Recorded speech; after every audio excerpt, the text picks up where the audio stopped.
A'udzubillahi minasyaitonirrajim. Aku berlindung kepada Allah dari godaan syaitan yang terkutuk. Bismillahirrahmanirrahim. Dengan nama Allah yang Maha Pengasih lagi Maha Penyayang. Surah Al-Baqarah ayat 9 sampai ayat 16. Ayat 9 ini berkaitan dengan ayat sebelumnya, yaitu ayat 8. Setelah Allah menjelaskan tentang tanda-tanda orang yang bertakwa di ayat yang kedua, kemudian sampai ayat yang kelima.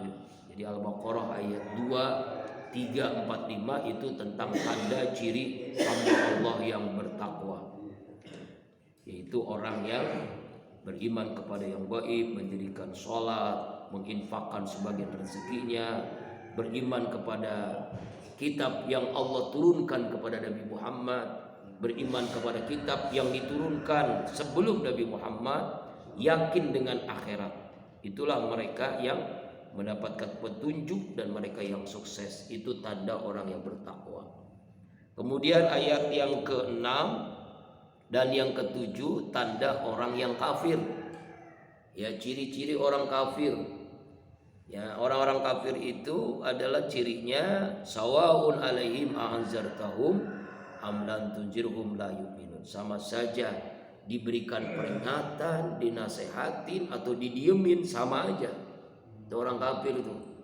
Ya, orang kafir itu begitu memang.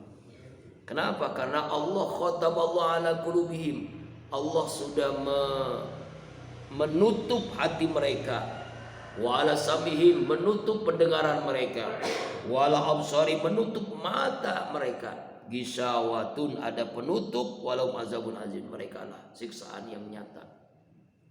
Ya, siksa yang nyata. Jadi Allah menjelaskan tentang orang kafir itu begitu. Pokoknya dinasehatin atau didiemin sama aja, karena mata hatinya sudah tertutup. Nah, uniknya Al-Quran menjelaskan di Al-Baqarah tentang tanda orang kafir hanya 2 ayat. Coba perhatikan, sekarang kita membaca tentang tanda orang munafik, panjang ayatnya. Dimulai dari ayat yang ke-8 sampai yang hari ini sampai 16. Besok juga, minggu depan juga masih tentang munafik. Kenapa Allah menjelaskan? Rahasia apa dibalik kenapa penjelasan munafik tandanya lebih banyak? Karena memang begitu luar biasanya orang munafik di zaman Nabi sampai di akhir zaman. Ya, kalau orang kafir kan terang-terangan kafir, tapi kalau orang munafik kan hatinya 2 dia. Ya, ini cirinya di ayat yang kita bahas hari ini. Yang kemarin satu cirinya adalah wa minan nasi may yaqulu amana billah wa bil yaumil akhir wa ma hum bimumin. Di antara mereka ya ngomong kepada Nabi, kami beriman kepada Allah, kami beriman kepada hari akhir, padahal mereka enggak beriman. Jadi hanya ucapannya di hadapan Nabi ngomong saya beriman, ucapannya doang, tapi hatinya kafir. Nah, ini munafik itu cirinya adalah gampang banget bersilat lidah. Nah, silat lidah ya, bukan silat ini, tapi silat lidah. Jadi bohongnya itu luar biasa. Ya, bohongnya luar biasa. Dan itu para politikus itu memang tukang bohong. Ya, janji. Oh, bener, janjinya luar biasa. Makanya nanti 2024 kita jangan terkecoh dengan janji. Ya, janji kartu ini supaya sembako murah, kartu ini, kartu jualan kartu terus tuh. Padahal nggak ada buktinya makin sengsara rakyat. Jadi maka hati-hati itu. Jangan mudah kita dikasih duit 50.000, 100.000. Kalau ustadz 1 juta, 2 juta. Dulu ustadz dikasih duit. 1 juta, 2 juta apa kalau ustadz? Nah, kalau orang-orang biasa 100-200.000. Tapi setelah itu menyengsarakan kita. Bukan hanya kita, menyengsarakan seluruh rakyat Indonesia 200 juta. Nah itu, makanya hati-hati dengan munafik. Itu orang munafik tuh, hati-hati. Hanya beberapa orang yang masih sikoh dengan janji. Kita harus pilih orangnya. Makanya kita rindu dengan pemimpin yang hafal Al-Quran, begitu ya. Yang dia bukan hanya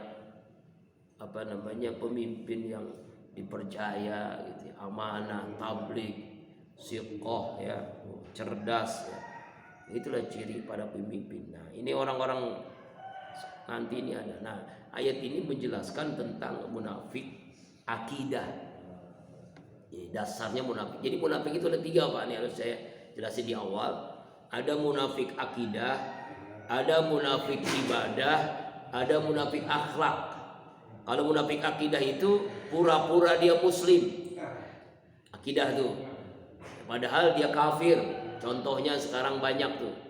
Karena dia cinta kepada wanita muslimah, pura-pura masuk Islam jadi mu'allaf. Kenapa? Karena ingin nikah. Setelah nikah, punya anak, kembali lagi dia ke agama semula. Akhirnya dia bawa anak istrinya masuk ke dalam agamanya. Ini cara kristenisasi terbaru. Dan ini memang banyak terjadi Pak. Banyak korban-korban wanita-wanita muslimah yang akhirnya dijanjikan dia, oh saya udah Islam tuh, udah pakai baju koko, udah pakai peci, udah syahadat, bahkan udah sunat. Udah punya anak, kembali lagi ke agamanya, mengajak istri anaknya ke dalam agamanya. Nah ini cara kristenisasi. Hati-hati nih Pak. Dan itu banyak korban yang begitu tuh. Kasihan anak, kasihan perempuan, kasihan mertuanya yang dia muslim. Dia ngelihat ganteng, soleh kelihatannya, ternyata pura-pura. Nah ini munafik akidah. Kemudian yang kedua munafik ibadah, pura-pura ibadah. Nah, ini bisa jadi terjangkit sama kita nih banyak nih. Kalau lagi awal Ramadan semangat sholat, ya tarawih full di mana-mana. Ya tengah Ramadan, akhir Ramadan, nah itu munafik ibadah tuh. Ya ritual rutinitas. Contohnya nih, sholat subuh wajib nggak? Sholat zuhur wajib nggak? Coba lihat jamaah subuh zuhur dengan sholat id, banyakan mana? Banyakan sholat id kemarin Idul Fitri itu. Nah, kemana jamaah sholat id itu? Kenapa tidak melaksanakan subuh? Kenapa tidak melaksanakan zuhur di masjid? Nah, itu ciri munafik ibadah. Ya, harusnya kalau dia benar-benar mukmin, subuhnya itu lebih banyak daripada id.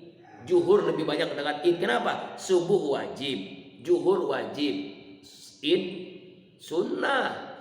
Walaupun dia ada khutbah tapi hukumnya sunnah. Sholat subuh wajib.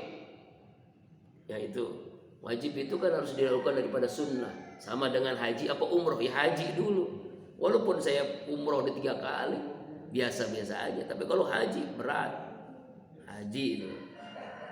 Orang sedekah banyak tapi belum zakat juga salah.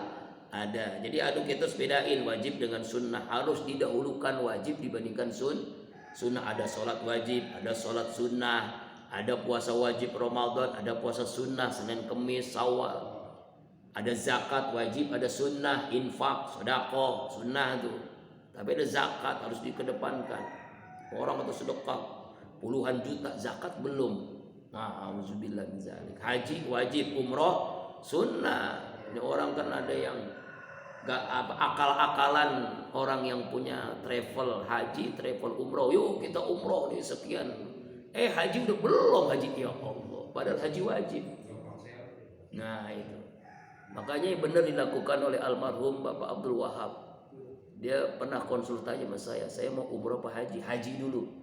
Umur itu Allah yang nanggung. Misalnya dia udah daftar haji, Allah takdirkan belum haji, di akhiratnya udah haji. Yang penting sudah daftar tuh. Sudah nyetor istilahnya. Dia udah nyetor almarhum tuh Pak Abdul Wahab. Allahumma gfir lahu. Yang meninggalnya bagus banget lagi sholat subuh kan. Selesai sholat subuh zikir meninggal. Nah itu bukti dia itu sudah haji walaupun belum melaksanakan apa? Karena udah nyetor gitu Pak. Umroh sunnah. Jadi kalau mau dua-duanya, kalau punya duitnya banyak, haji nyetor, pengen karena umroh silahkan. Tapi nanti di akhirat kita sudah tidak ada beban lagi karena umur kan hanya yang ngatur. Ya, walaupun sekarang kalau daftar Bapak Haji 25 tahun baru berangkat. Ya Allah ya Rabb. Tapi kan nggak ada yang mustahil. Bisa jadi nanti tahun 2023 haji itu ya bukan hanya 100.000, sekarang 100.000 nih. 2023 nanti 1 juta Indonesia bisa jadi. Artinya nanti urutannya bukan 25 tahun tapi bisa jadi cuma 2 tahun begitu. Karena memang Mekah sudah jadi sekarang. Corona udah hilang misalnya tahun besok kan. Nah berarti kan bisa banyak tuh. Ya sekarang kan cuma 100.000, tahun depan bisa 200, 300, bisa 500.000 bisa jadi. Kan nggak ada yang mustahil bagi Allah kan. Yang penting daftar aja dulu. Bisa jadi bukan 25 tahun, bisa jadi cuma 5 tahun bisa berangkat. Nah itulah pentingnya ya harus memahami agama. Ini kadang-kadang kita nih diakal-akalin sama ustadz, sama kiai, sama ajengan. Yuk umroh, haji belum ya. Hati nih Pak. Ya. Banyak kata almarhum Kiai Haji Profesor Ali Mustawa Pak Yakub, ya ada namanya apa tuh penyembah Ka'bah bukan penyembah Allah. Apa penyembah Ka'bah? Itu diantaranya itu akal-akalan, ya, akal-akalan supaya orang ya kan karena memang Pak bisnis yang paling menggiurkan itu Pak, paling menggiurkan itu haji umroh itu paling menggiurkan. Makanya kalau banyak jamaah haji, habis pulang tuh langsung punya mobil baru. Teman-teman saya begitu. Karena Pak Ustadz nggak ada istikharah dulu, kecuali memang tujuannya beda. Misalnya dia bisnis umroh haji ingin diriin pesantren, uangnya untuk umat gitu. Kalau untuk kekayaan pribadi nanti dulu. Nah, saya belajar 2 kiai, 2 ustadz yang luar biasa. Almarhum Kiai Haji Husin, dia luar biasa Pak. Jadi pembimbing haji, jamaah yang kurang duit pun kurang berapa, nih saya bayarin. Begitu pembimbing haji malah bayarin almarhum tuh. Itu pun pembimbing haji pertama dan terakhir karena setelah itu beliau meninggal di Madinah kan. Almarhum Kiai Haji Muhammad Arifin Ilham. Mana ada majlis Az-Zikr punya travel? Nggak ada kan? Nggak ada. Padahal besar Az-Zikr itu luar biasa. Pernah umroh 1 pesawat dari Az-Zikr, tapi bukan travel Az-Zikr. Artinya majlis Az-Zikr nggak punya. Lalu keuntungannya untuk apa? Sepeser pun untuk pribadi enggak, nol. Untuk apa? Untuk ustadz-ustadz kampung yang belum umroh. Saya, Ustadz Saifuddin, ustadz-ustadz diumrohin semua. Terus yang merebut masjid, kemudian guru dia yang ngajar di pesantren, dia cari tuh guru-gurunya, ditarik handphone yang mana guru saya di SMP, guru saya di sana di pesantren, guru saya yang di sini, dosen dia yang belum umroh, diumrohin semua. Jadi nggak mau keuntungan untuk pribadi. Untungannya apa? Untung untuk orang-orang yang berjasa dalam hidupnya. Ya Allah, alhamdulillah karena saya 3 kali umroh gratis, ya itu kan. Kan dulu dampingin beliau dakwah. Jadi keuntungannya bukan untuk pribadi Pak, masya Allah. Nah itulah pentingnya lo meluruskan niat. Nah itu dia belajar dari beliau tuh. Jadi saya, waduh, begitu bisnis boleh, tapi untuk umat. Karena apalagi kalau datang ke Kiai Haji Mupasir, waduh, ya Allah, ya Pak bisnis, ya, travel haji, neraka, ustadz neraka, gitu bilang ya. Coba nggak percaya, tanya ke Ibu Pasir. Ya Allah, kenapa bisa begitu? Ya memang, di balik itu banyak hal yang subhan gitu ya. Bisnis yang halal itu bisnis yang membuat untuk umat, dari umat untuk umat. Nah itu sampai begitu Pak. Jadi bukan untuk kekayaan pribadi. Gitu. Kan nggak pernah kan? Jarang untuk kiai kayak almarhum Kiai Husin, Kiai Haji Ustadz Arifin Ilham. Ya Allah, bahkan beliau dakwah pun ngembaliin amplop. Sering itu Pak. Masya Allah, amplopnya udah jutaan nih, puluhan juta bahkan. Kalau ngeliat di situ lagi bangun, dia kembaliin tuh. Kalau saya masih mikir-mikir juga. Ya Allah ya Rabbana. Itu ya. Ya, itu namanya dakwah ya. Yang hebat jamaah tabligh itu ya, dakwah ya. Beda dengan ustadz. Jamaah tabligh dakwah kemana-mana. Apa ngarepin amplop enggak kan ya? Nggak ada jamaah tabligh mendakwah tuh nyuruh ngajak orang sholat. Nggak ada ngarepin amplop. Masya Allah, itu hebat jamaah tabligh. Nah kembali lagi, orang munafik itu pertama munafik akidah. Yang kedua munafik ibadah, pura-pura ibadah. Jadi kalau ada keuntungan, kalau ada hal-hal yang ini tuh ibadah rajin. Tapi kalau enggak ya udah. Itu contohnya lah sholat id dengan sholat subuh. Itu berarti banyak orang munafik di kampung kita dan diri kita gitu ya. Kemudian yang ketiga munafik akhlak. Apa itu munafik akhlak? Ucapan dengan kelakuan berbeda. Itu munafiknya. Nah itu tandanya kan ada 3. Apabila dia ngomong dia berdusta, Apabila diberikan amanah dia khianat, apabila diberikan jabatan dia khianat, ya. Kemudian apabila dia berjanji dia menyalahi janjinya, lupa dengan janjinya. Bukan lupa dengan janjinya, dia ingkar janji, bohong, ya, tidak amanah lalu ingkar janji. Itu tanda orang munafik akhlak. Nah, jadi ada 3 munafik. Ayat ini menjelaskan tentang munafik akidah nih. Dari ayat yang kita baca hari ini sampai terus panjang banget nih Pak. Ini sampai 2-3 lembar nih munafik. Munafik ini banyak penjelasan Al-Baqarah ini, Masya Allah. Kenapa? Di surat Al-Baqarah, karena memang Al-Baqarah turunnya di Madinah. Di Madinah ini banyak orang Islam, banyak orang Islam. Kalau di Mekah kan banyak kan orang kafir, terang-terangan. Tapi di Madinah ada yang pura-pura ikut hijrah sama Nabi. Nah itu pura-pura itu banyak Pak. Makanya ayat munafik ini panjang sekali dijelaskan oleh Allah, karena supaya Rasulullah itu menyadari di sekitarnya itu banyak penjilat, ya, banyak munafik. Yukhadi'una Allah walladzina amanu. Mereka menipu Allah dan menipu orang-orang beriman. Jadi orang munafik itu pengen menipu Allah dia. Padahal kata Allah, wa ma yakhda'una illa anfusahum wa ma yasurun. Padahal bukanlah mereka menipu diri mereka sendiri, bukan menipu Allah, kecuali mereka menipu diri sendiri, dan mereka enggak sadar bahwa mereka itu menipu dirinya sendiri. Mereka ngomong tuh, mereka menipu Allah, pura-pura Islam, pura-pura mukmin, tapi di hadapan Nabi, di hadapan orang-orang kafir kembali kafir. Dia menipu Allah. Menipu siapa? Allah. Lalu menipu siapa? Menipu Rasulullah, menipu orang-orang beriman. Padahal kata Allah, mereka menipu dirinya sendiri.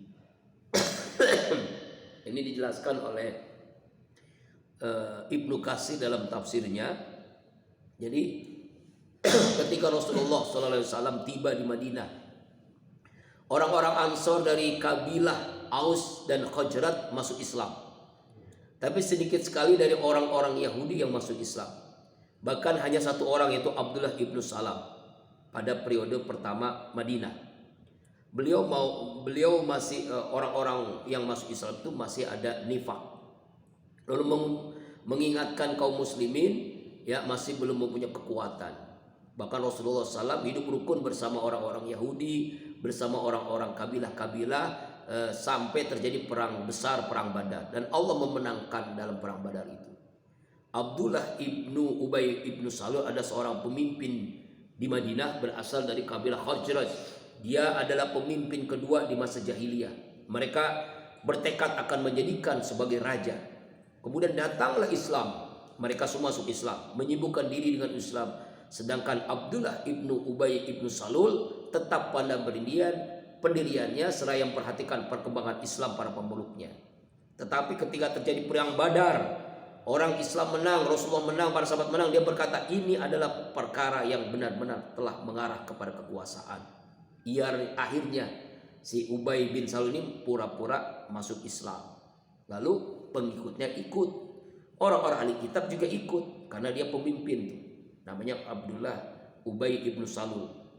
Sejak itulah muncul sifat munafik di kalangan penduduk Madinah dan orang-orang di sekitar kota Madinah. Adapun kaum muhajirin, tidak ada satupun orang yang munafik di kalangan mereka. Ya, tidak satupun mereka berhijrah karena dipaksa. Bahkan setiap muhajirin berhijrah meninggalkan harta benda anaknya karena mengharapkan pahala di sisi Allah Subhanahu wa ta'ala. Nah ini ayat ini mengingatkan kaum mukmin agar jangan kita lihat lahirnya. Sebab orang banyak lahirnya pura-pura. Pura-pura itu apa? Oh, pakaiannya bagus, pecinya bagus, sorbannya bagus, pakaiannya gamis, padahal munafik. Nah sekarang kan kita nggak bisa bedain ustadz dengan dukun. Coba dah, dukun sekarang pakai gamis, sorbannya besar, bahkan tasbihnya gede. Ya kan ada kan ya dukun-dukun tuh. Padahal dia adalah dukun, nyari duit supaya orang percaya sama dia, lalu ingin mengajukan masalahnya, dia kasih amalan yang aneh-aneh. Nah, biasanya kalau dia itu aneh-aneh. Jadi kalau amalan yang nggak masuk akal jangan diamalin Pak. Misalnya nih kalau pengen rezeki lancar, nih nanti amalan ini taruh di rumah, taruh di pojok ini gitu, ditaruh di kertas gitu ya, ada tulisannya kayak Arab gitu, padahal bukan tulisan apa, tulisan Al-Quran, tulisan huruf-huruf yang Arab yang dibolak-balik itu jin itu Pak. Nah makanya kemarin waktu saya di Bekam ngelihat kan ada yang diruqyah tuh di Masjid At-Taubah, kan ada diruqyah tuh, ada yang macam-macam tanya tuh Pak RT ya, ada yang tawa, ada yang jeritan, ada yang aduh benar-benar dah. Itulah memang banyak jin tuh, banyak jin yang dia mungkin nggak sadar dia ngamalin ilmu dari dukun supaya rezekinya lancar, supaya jodohnya cepet, supaya punya anak, macam-macam. Hati-hati nih Pak. Jadi banyak dukun yang berbaju ustadz. Nah, makanya kalau ketika diruqyah keluar tuh jinnya. Cuma kalau Bapak harusnya direkam, kemarin tuh Pak RT itu orang yang lagi pada macam-macam tuh Pak. Ada yang tawa cikikikan, ada yang ngamuk, ada yang macam-macam, ada yang jerit-jeritan. Itu kan jinnya lagi keluar, itu dibacain ayat-ayat itu. Ya Allah. Kalau kita mau di Bekam doang, nggak perlu diruqyah ya. Iya dapat diruqyah RT, keluar jinnya. Jin sampah ya enggak lah RT ya. Ya Allah Rabbana. Alhamdulillah tuh ya. Jadi alhamdulillah setiap berapa bulan sekali di At-Taubah itu mengadakan ruqyah gratis ya, infak seikhlasnya. Ruqyah, bekam, totok sama apa lagi tuh. Macam-macam tuh Pak. Kemarin ya dari pagi sampai sore tuh. Masya Allah. Alhamdulillah setelah di bekam badan enak. Nggak dipijit lagi. Ayat 10. Fi qulubihim maradun. Nah, kenapa orang munafik itu bisa begitu? Karena hatinya ada penyakit, maradun. Ya. Jadi ciri orang munafik itu bukan di fisiknya Pak, mungkin fisiknya dia sama dengan orang Islam. Wajahnya sama, bahkan lebih ganteng, tampan, senyumnya sama. Tapi yang menyebabkan munafik kenapa? Hatinya maradun, ada penyakit. Maradun, hatinya berpenyakit. Lalu fazadahumullah marada, Allah tambahkan penyakitnya. Jadi Allah sendiri yang menambahkan penyakitnya. Kenapa bisa bertambah penyakitnya? Karena memang dia begitu sifatnya. Suka berbohong, pura-pura, ibadah pura-pura, baik pura-pura. Nah, hati-hati nih. Kan ada orang pura-pura baik sama kita kan Pak ya. Banyak tuh, hati-hati itu. Itu hatinya memang ada penyakit. Jangankan kepada kita, apalagi kepada pejabat. Ya, istilahnya tuh bos gitu ya. Asal bos senang gitu ya. Asal bos senang gitu. Padahal dalam hatinya ada penyakit, pura-pura nunduk. Padahal, hati-hati nih. Ini orang munafik nih begini nih. Maka Allah tambah penyakitnya dan nanti di akhirat apa yang terjadi? Walahum azabun alimum bima kanu yaksibun. Maka buat orang munafik azab yang sangat pedih dari apa yang mereka dustakan selama ini. Ya, orang munafik ya. Jadi hatinya yang berpenyakit Pak. Fisiknya sama dengan kita, mungkin kedudukannya sama, tapi hatinya yang berpenyakit. Jadi dia ibadah pura-pura, makanya ibadahnya itu ria, pamer, sholatnya pura-pura, ya kan? Nah, hati-hati ini, nauzubillah min dzalik. Makanya jangan sampai kita termasuk ciri seperti ini Pak, ya, orang-orang munafik. Kemudian ayat 11. Wa idza qila lahum la tufsidu fil ard qalu innama nahnu muslimun. Dan apabila dikatakan kepada mereka orang-orang munafik, la tufsidu, janganlah kalian membuat kerusakan fil ard, di muka bumi ini.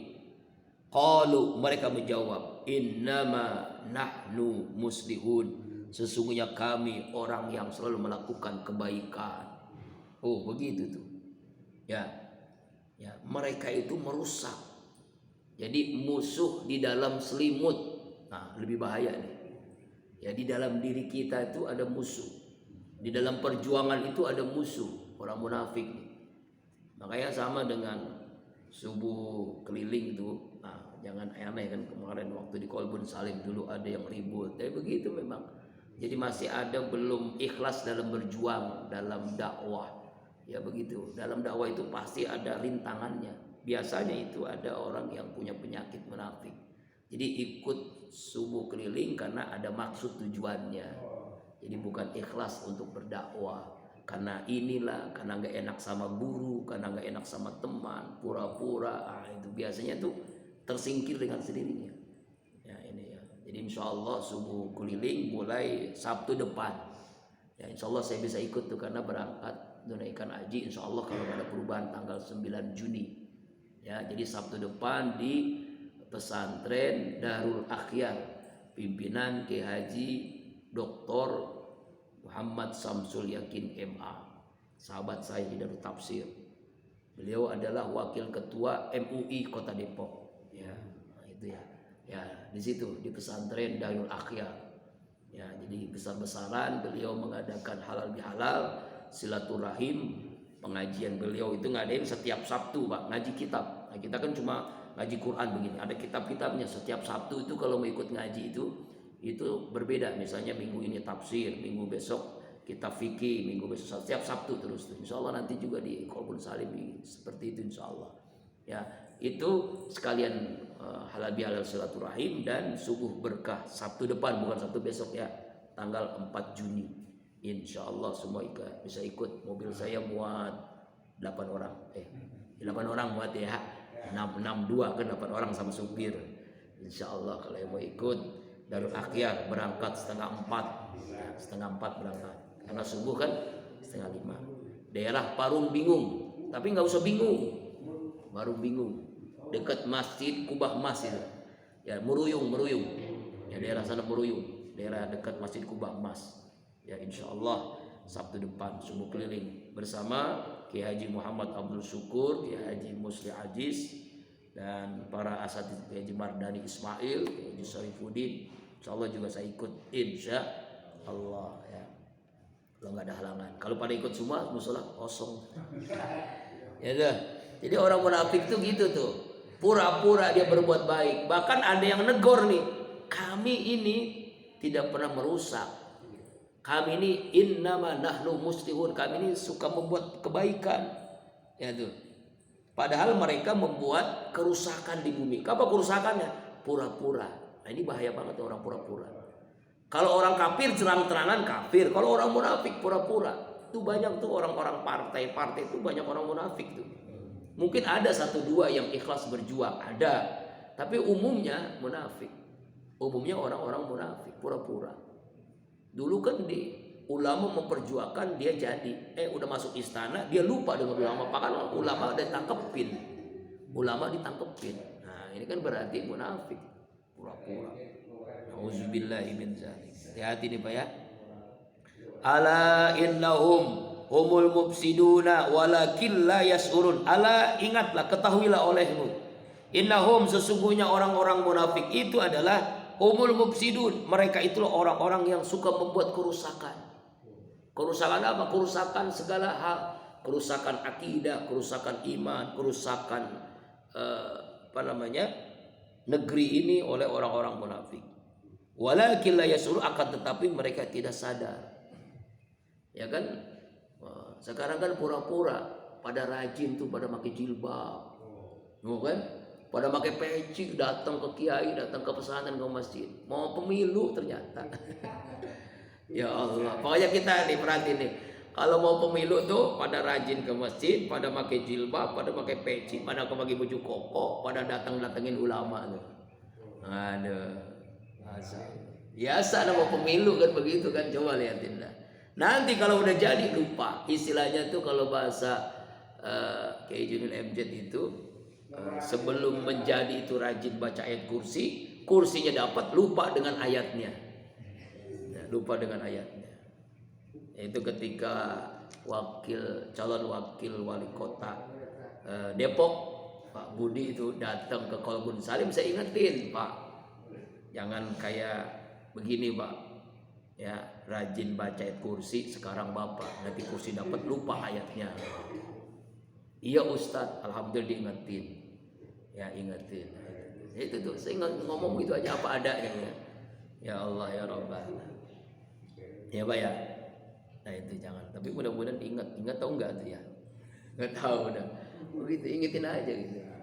Nah ya, jadi hati-hati nih Pak ya. Jadi memang pura-pura tuh orang-orang itu. Sekarang kan pada pakai jilbab, rapi banget jilbabnya. Pakai peci, baju koko, deket sama ulama. Sekarang mau pemilu, nanti udah pemilu lupa lagi. Auzubillah. Makanya kita harus cerdas sekarang Pak ya. Pemilu itu harus cerdas. Jangan dibohongin terus, ya kan? Bohongin terus kita nih. Auzubillah. Negeri ini hancur karena banyak orang-orang munafik. Ayat 13. Wa idza qila lahum aminu, dan apabila dikatakan kepada mereka aminu, berimanlah kalian. Jangan begitu dong, berimanlah kalian. Dikatakan kepada mereka ini orang munafik dalam ayat ini, berimanlah kalian seperti orang beriman, para sahabat. Ya. Qalu amanna. Mereka ngomong, kami beriman. Kami beriman kepada Allah, kami beriman kepada Nabi, kami beriman kepada hari akhir, kami beriman. Wa idza khalau ila syayatinihim. Wa idza qila lahum kama amanan nas qalu anu'minu kama amana sufaha. Maaf ya, ayat 13 dulu ya. Kami sebagaimana berimannya manusia, qalu kami beriman. Kama amana sufaha, sebagaimana telah beriman orang bodoh-bodoh itu. Ala, ingatlah, innahum, sesungguhnya mereka umus sufaha, mereka itulah orang-orang bodoh. Walakin la ya'lamun, akan tetapi mereka tidak mengetahui. Nah, jadi ketika dikatakan nih kepada orang munafik, berimanlah kalian. Lalu orang munafik ngomong, kami beriman. Sebagaimana beriman tuh orang-orang bodoh. Jadi mereka ngomong itu sendiri. Itu yang sahabat tuh yang beriman kepada Allah, yang beriman kepada Nabi Muhammad tuh orang bodoh, kata Sufa itu kalau bahasa kasar goblok, tolol, bego tuh. Jadi kalau orang munafik tuh nih, kalau ada orang ngomong begini, ngapain lu ke masjid? Ya ngapain tuh infak, ngapain ibadah haji, ngapain umroh, ngabisin duit, uang berkurang ya kan? Ngapain lu ya subuh gelap-gelap ke masjid? Nah, orang munafik tuh dikatakan begitu.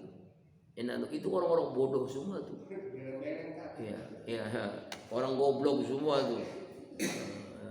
Ya gelap-gelap ya, subuh-subuh bangun malam, orang-orang bodoh.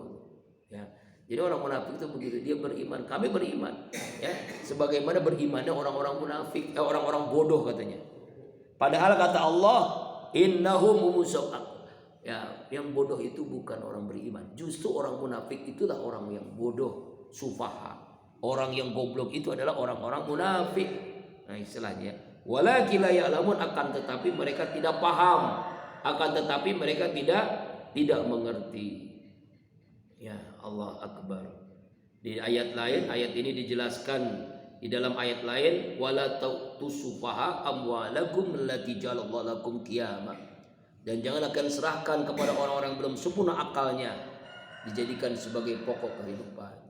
Jadi hati-hati nih, orang-orang munafik itu kalau melihat orang-orang benar, orang-orang yang lulus itu orang yang bodoh. Itu istilahnya kalau sekarang tuh buzzer. Buzzer itu kan selalu mencari celah menghina. Nah, seperti Ustadz Abdul Somad kan dilarang di Singapura. Dijadikan mainan dia tuh kan. Buzzer-buzzernya tuh. Nah, itu yang apa namanya, ya Abu Janda, Denny, ya itu yang kemarin di waktu demo dipukulin tuh, emang pantasnya mati itu ya. Ya Allah, yang sering menghina Islam itu kan, ya harusnya kan mati. Itu orang munafik tuh, padahal dia Islam Pak, itu Islam dia, tapi dia begitu ngomongnya. Yang ngomong kan begitu, itu berarti orang-orang munafik udah jelas. Ternyata bukan hanya di zaman Nabi, di zaman sekarang pun ada orang yang kayak begitu. Kenapa bisa begitu? Karena memang fulus, ingin kekuasaan, ingin duit, ingin terus dia punya uang gitu kan. Ya orang munafik itu begitu. Nauzubillahi min zalim. Ya Allah, ketika saya mendirikan Qalbun Salim tuh pun banyak orang munafik Pak. Pura-pura Ustaz udah sini proposalnya, nanti saya akan urus. Yo, dapat Pak, ratusan juta. Saya terima sekian juta, ya Allah, uangnya kemana itu? Jadi disunatnya itu bukan 10%, 20%, disunatnya hampir 70%, ya Allah, ngalamin saya itu Pak. Jadi banyak orang yang pura-pura begitu tuh munafik. Masya Allah. Jadi tantangan mendirikan Qalbun Salim ini beratnya luar biasa. Emang saya nggak punya uang diriin Qalbun Salim, tapi memang ada aja orang yang memanfaatkan itu. Nah, hati-hati nih orang munafik ini kerjaannya memang begitu, Pak. Yang penting dia banyak duit, yang penting dia menghalalkan segala cara. Nyari keuntungan gitu, ya Allah ya Rabbana. Kan bagusnya ya Allah. Sekarang kan banyak yang disunat-sunatkan. Kenapa bangunan-bangunan yang dibantu kata tanda kutip pemerintah itu kan, misalnya nih Pak, sekolah nih kan dapat bantuan dari pemerintah nih 1 miliar. Itu ke sekolah yang diterima berapa? 500 juta itu udah bagus banget itu. Dipotong terus disunat oleh apa namanya kepala dinas, terus disunat sama ini, disunat akhirnya cuma 500 juta. Padahal tanda tangannya berapa? 1 M. Makanya kan banyak KPK nangkap kepala sekolah tuh, nangkap kepala dinas tuh KPK tuh. Ya, tapi itu 1-2 orang kan yang banyak banget itu Pak. Ya Allah, ya Allah. Makanya teman saya yang itu ya Allah, ente mobilnya gonta-ganti mulu katanya. Curiga juga nih aneh nih sama ente katanya. Dulu mobilnya Avanza, sekarang udah HR-V gitu ya. Apa RAS, dulu RAS, kemudian sekarang udah HR-V terbaru lagi. Ya Allah. Apalagi nih ya. Ya itu padahal dia cuma pegawai negeri gitu. Nah, ini kan mencurigakan. Pegawai negeri kan gaji ketahuan, Pak. Pasti ketahuan. Golongan ini cuma tanya Pak Haji Udin. Ketahuan. Tapi karena banyak proyek-proyek ya disunat itu ya itu. Nah, itu makanya saya ketika khutbah itu pernah di sebuah instansi pemerintah, ada anak yang durhaka kepada orang tua. Tapi jangan ingat bapak-bapak jamaah Jumat rahimakumullah, banyak orang tua yang durhaka kepada anak. Siapa dia? Orang tua yang membawa rezeki yang haram kepada anaknya. Lewat apa? Lewat proyek-proyek itu. Itu dengar nggak tuh yang ya dengar sih ketika dengerin khutbah, tapi setelah itu ya lupa lagi. Ya Allah ya Rabbana. Ini Pak, hati-hati nih Pak ya. Jadi orang-orang munafik itu ngomong orang yang taat tuh orang beriman, itu orang yang lurus tuh orang istiqomah. Ya, ustadz-ustadz yang istiqomah kan dikatakan orang bodoh deh. Ya ungkapannya bukan bodoh mungkin ya, apalah ya. Ya Allah, dengan caranya begitu ya. Nauzubillahi min dzalik. Nah, ini ayat 13. Ayat 14, wa idza laqul ladzina amanu qalu amanna. Ketika mereka kembali kepada Nabi, kembali nih ya, ngomong amanah, kami beriman kepada Allah, beriman kepadamu ya Rasulullah. Wa jaqala ila syayatinihim, apabila mereka kembali gabung kepada temannya, syayatin ini setan-setannya. Apa itu? Orang kafir yang benar-benar kafir, orang-orang munafik yang udah tulen gitu, setan-setan mereka, pemimpin mereka, qalu, mereka ngomong begini, inna ma'akum, sesungguhnya kami bersama kalian. Sesungguhnya kami ini bersama kalian. Kami ini emang teman kamu gitu ya. Kami ini temannya Abu Jahal, Abu Lahab sama, Abu Sofyan sama. Jadi pura-pura pada. Nauzubillahi min dzalik. Makanya dulu ada film G30S PKI, kan disebut apa? Pengkhianatan. G30S PKI. Itu kan orang komunis itu munafiknya jelas dia munafik ya. Kan pura-pura kan kehadapan presiden dia baik, tapi ternyata dia itulah. Ya gitu orang munafik itu begitu. Ya itu. Makanya Pak Harto itu jasanya luar biasa, Pak. Menghanguskan komunis dia. Ya kan di negeri ini. Sekarang kan komunis bangkit lagi dengan gayanya yang baru nih, hati-hati nih. Ya menghalalkan segala cara itu tanda dia komunis. Cuma beda bajunya, enggak terang-terangan pakai palu arit, enggak. Partainya pun bukan palu arit, bukan. Cuma ya cirinya kayak sama dengan komunis itu. Nauzubillah, pengkhianat. Itu justru yang menghancurkan negeri kita, Pak. 7.000 triliun ini utang ini. Ya Allah, 7.000 triliun utang. Anak yang lahir di negeri kita sudah punya utang 20 juta. Itu gimana bayarnya itu? Ya Allah, khawatir negeri kita seperti negeri-negeri yang sekarang sudah goncang sekarang. Ya Pakistan, Sri Lanka, negara-negara Afrika sekarang sudah dikuasai semua oleh Cina. Udah nggak punya harapan lagi ya Allah. Udah habis semua. Ekonominya sudah dihancurkan, politiknya sudah dihancurkan. Khawatir negeri kita itu kayak begitu nanti. Ngeri ini ya Allah. Nauzubillah min dzalik. Makanya salah siapa? Salah kita yang memilih pemimpin yang salah. Tidak mau mendengarkan ulama yang ikhlas dalam dakwah. Nggak ada itu. Ya Habib Rizik, Ustadz Abdul Somad, Ustadz Adida itu lurus dia. Dakwahnya apa adanya. Ya nggak apa. Ya yang sekarang yang masih ada kan beliau yang diharapkan kan. Ya Allah. Ya emang ya, pokoknya kalau ulama yang dimusuhin itu ciri ulama yang lurus dah. Coba dah. Ulama yang dimusuhin itu ulama yang lurus. Ya, gampang nandainnya. Pokoknya kalau kita lihat nih yang dimusuhin, yang di apa namanya? Itu ulama yang lurus, istiqomah namanya. Itu ya cirinya gampang ya. Nah, ini. Nah, jadi ayat ini menjelaskan orang munafik itu kalau di hadapan Nabi ngomong beriman, di hadapan temannya mereka adalah ya mustahziun. Makanya asbabun nuzul ayat ke-14 ini berkaitan dengan Abdullah bin Ubay bin Salul dan teman-temannya sesama munafik ketika berjumpa dengan Abu Bakar, berjumpa dengan Umar, Ali bin Abi Thalib. Ini memuji nih, Abu Bakar kau ini hebat, dekat dengan Nabi. Umar hebat kamu, Ali juga begitu, ngomong begitu. Oh, memuji-muji akhlaknya sahabat. Ya, saya beriman, kami beriman kepada Allah, kami beriman. Nah, ketika kembali kepada komunitasnya, kembali kepada teman-temannya, apa yang terjadi? Mereka mengolok-olok, mereka mengejek para sahabat, mengejek Nabi. Dikatakan majnun, itu tuh teman-teman mereka tuh gila semua itu. Wah, gitu tuh. Mereka tuh bodoh semua, gila, bodoh tuh. Abu Bakar tuh bodoh, pura-pura tuh, oh, gitu. Jadi gitu tuh. Jadi bermuka dua ya, istilah itu bermuka dua. Di hadapan Nabi sahabat mereka beriman, di hadapan komunitasnya mereka kafir. Nauzubillahi min. Inilah keadaan orang munafik. Ya, mustahzi'un. Makanya apa kata Allah dalam ayat 15? Allahu yastahzi'u bihim wa yamudduhum fi tughyanihim ya'mahun. Allah mengolok-olok mereka. Jadi Allah lah, mereka mengolok-olok, ngejek sahabat, ngejek Rasulullah di hadapan komunitasnya, di hadapan kelompoknya. Padahal kata Allah, Allah yastahzi'u, Allah yang mengejek mereka. Wa yamudduhum, dan membiarkan mereka fi tughyanihim, di dalam kesesatan, ya'mahun, yang mereka dalam keadaan bimbang. Jadi hatinya itu bimbang sebenarnya. Ya, tuh. Nauzubillahi min dzalik. Jadi orang-orang munafik itu ya dikatakan di ayat ini ya, mereka itu mengejek para sahabat, mengejek Rasulullah sallallahu alaihi wasallam, menghina ya di hadapan temannya, tapi ketika mereka sebenarnya yang ngejek itu mereka, tapi Allah lah yang menghina mereka. Allah membiarkan mereka begitu di dalam kesesatan mereka.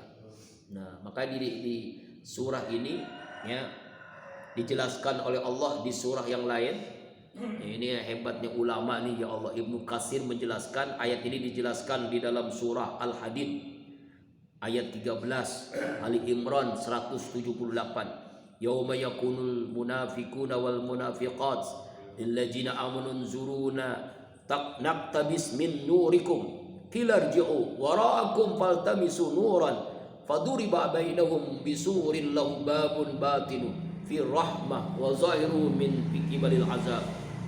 Pada hari ketika orang-orang munafik laki-laki dan perempuan beriman, tunggulah kami supaya kami mengambil sebagian cahaya kalian. Dikatakan kepada mereka, kembali kalian ke belakang dan cari sendiri cahaya untuk kalian. Lalu diadakan di antara mereka dinding yang punya pintu, di sebelahnya ada rahmat dan di sebelahnya ada siksa. Jadi mereka itu dinding, di hadapan mereka itu dinding siksa Allah dan rahmat Allah. Itu yang menyebabkan mereka dibiarkan di dunia. Dibiarkan di dunia di atas sesat, nanti di akhirat akan mendapati siksaan yang sangat luar biasa. Wala yasabanal ladzina kafaru annama numli lahum khairun li anfusihim innama numli lahum liyazdadu isman. Janganlah sekali-kali orang-orang kafir menyangka, ya, orang-orang munafik menyangka mereka ditangguhkan, ya, ditangguhkan siksaan di dunia, padahal sesungguhnya kami tangguhkan di dunia, nanti di akhirat bertambah-tambah dosa mereka, bertambah-tambah siksaan untuk orang-orang munafik. Kemudian ayat yang ke terakhir 16 ya. 16. Ulaikal ladzina istarud dhalalata bil huda. Mereka itulah orang-orang yang membeli kesesatan bil huda dengan petunjuk. Mereka membeli kesesatan dengan mereka menukar kesesatan dengan hidayah Allah. Fama rabiyat tijaratum, maka mereka tidak akan beruntung perniagaan mereka, bisnis mereka. Wa makanu mutadin, dan mereka tidak akan mendapatkan petunjuk.